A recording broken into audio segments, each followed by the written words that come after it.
నమస్తే, welcome to mood of the AP. నేను వసంత. So ప్రస్తుతానికి ఒక వారం 10 రోజుల నుంచి ఆంధ్రప్రదేశ్లో చీపురుపల్లి నియోజకవర్గం గురించి ఒక హాట్ టాపిక్ అయితే నడుస్తుంది. సో ప్రస్తుతానికి అక్కడి నుంచి బొత్స సత్యనారాయణ వైసీపీ తరఫున ఆయన అభ్యర్థిగా పోటీ చేస్తారు. డెఫినెట్లీ గతంలో కూడా ఆయన అక్కడి నుంచి పోటీ చేసి గెలిచిన పరిస్థితి అయితే ఉంది.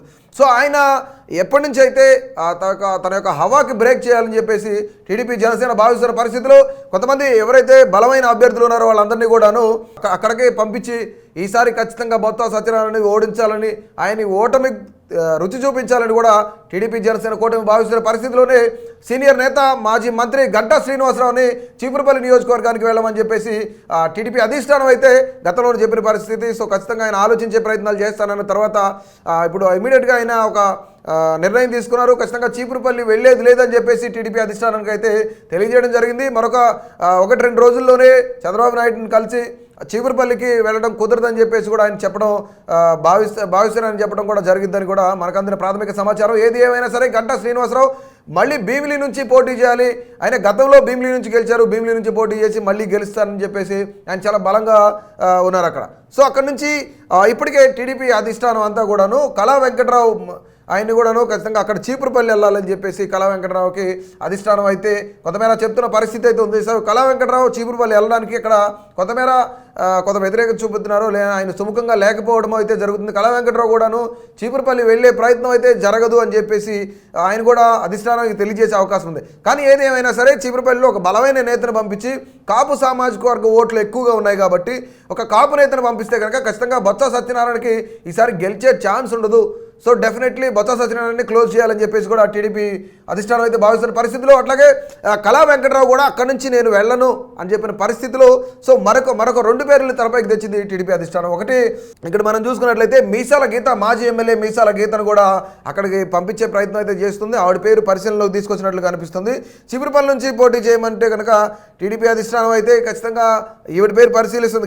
గీత పేరు, మీసాల గీత పేరు పరిశీలిస్తుంది. అలాగే గజపతి నగరం మాజీ ఎమ్మెల్యే కేవీ నాయుడు పేరు కూడాను, వీళ్ళిద్దరు పేర్లు ప్రస్తుతానికైతే టీడీపీ అధిష్టానం పరిశీలిస్తుంది. ఎందుకంటే ఒక పక్క నుంచి గంటా శ్రీనివాసరావు అక్కడికి చీపురుపల్లి వెళ్ళే పరిస్థితి లేదని చెప్తున్నారు.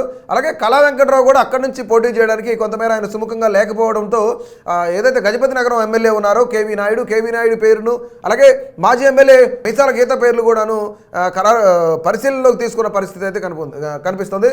సో దాదాపుగా 2 లక్షల ఓట్ల పైచిలకు చీపురుపల్లి నియోజకవర్గంలో ఓటర్లు అవుతున్నారు. దీనికి సంబంధించి దాదాపుగా అక్కడ గెలుపును డిసైడ్ చేసే కమ్యూనిటీగా అక్కడ కాపు వర్గానికి సంబంధించిన ఓటర్లు అవుతున్నారు. దాదాపుగా 1,40,000 ఓట్లు కాపు ఓటింగే చీపురుపల్లి నియోజకవర్గంలో ఉంది. వాళ్ళే డిసైడింగ్ ఫ్యాక్టర్ కాబట్టి ఖచ్చితంగా ఒక కాపు నేతను పంపిస్తే కనుక ఎవరైతే ఇప్పుడు ప్రస్తుతం మంత్రిగా కొనసాగుతున్నారో జగన్ క్యాబినెట్లో బొత్స సత్యనారాయణని ఓడించడం, బొత్స సత్యనారాయణ హవాకి అడ్డుకట్ట వేయడం అనేది సాధ్యమవుతుంది. ఎందుకంటే కాపు నేతను పంపిస్తే కనుక కొంతమేర ఈక్వేషన్ అక్కడ కాపు ఓటర్స్ అందరూ కూడాను ఇద్దరు కాపులే కాబట్టి కొంతమేర ఈక్వేషన్స్ ఒకటే అవకాశం ఉందని కూడా చెప్తున్న పరిస్థితి ఉంది. కలిసే అవకాశం ఉందని చెప్తుంది. ఒకవేళ బొత్స సత్యనారాయణ ఓడించాలంటే ఖచ్చితంగా అక్కడ ఒక బలమైన నేత కావాలి కాబట్టి సో ఖచ్చితంగా అందుకని మొదట గంటా శ్రీనివాసరావు పేరు కానీ తర్వాత కళా వెంకటరావు పేరు కానీ వీళ్ళిద్దరిని పరిశీలించిన పరిస్థితిలో వాళ్ళిద్దరూ అక్కడ కొంత సుముఖంగా లేని పరిస్థితిలో వాళ్ళిద్దరిని కూడాను పక్కన పెట్టేసి మరొక 2 పేర్లు ఎవరైతే గజపతి నగరం మాజీ ఎమ్మెల్యే ఉన్నాడో కేవీ నాయుడు పేరు, అట్లాగే మీసాల గీత మాజీ ఎమ్మెల్యే వీళ్ళిద్దరు పేర్లు కూడాను పరిశీలనలోకి తీసుకున్నారు. సో ఏది ఏమైనా సరే బొత్స సత్యనారాయణకు బ్రేకులు వేయాలని టీడీపీ జనసేన కూడా భావిస్తున్న పరిస్థితి. సో ఏది ఏమైనా సరే మరికొద్ది రోజుల్లోనే ఈ యొక్క టీడీపీ జనసేన కూటమి అభ్యర్థిగా అక్కడ చీపురుపల్లి నుంచి ఒక బలమైన నేతను పోటీ చేయించాలని చెప్పేసి కూడా టీడీపీ అధిష్టానం భావిస్తున్న పరిస్థితి ఉంది. ఏం జరిగినా సరే ఖచ్చితంగా అక్కడ గెలుపోటములు ఎవరిని వర్తిస్తాయి, గెలుపు ఎవరిని తీసుకుంటుంది, ఓటమి ఎవరిని తీసుకుంటుంది అనేది కూడా చూడాలంటే ఖచ్చితంగా మా కేటీవీ తెలుగులో వచ్చే పొలిటికల్ అప్డేట్స్ను ఫాలో అవ్వండి. అలాగే AP political minute to minute updates కోసం ఆ కేటీవీ తెలుగును సబ్స్క్రైబ్ చేయండి, అలాగే ఫాలో చేయండి. Please subscribe to KTV Telugu. KTV Telugu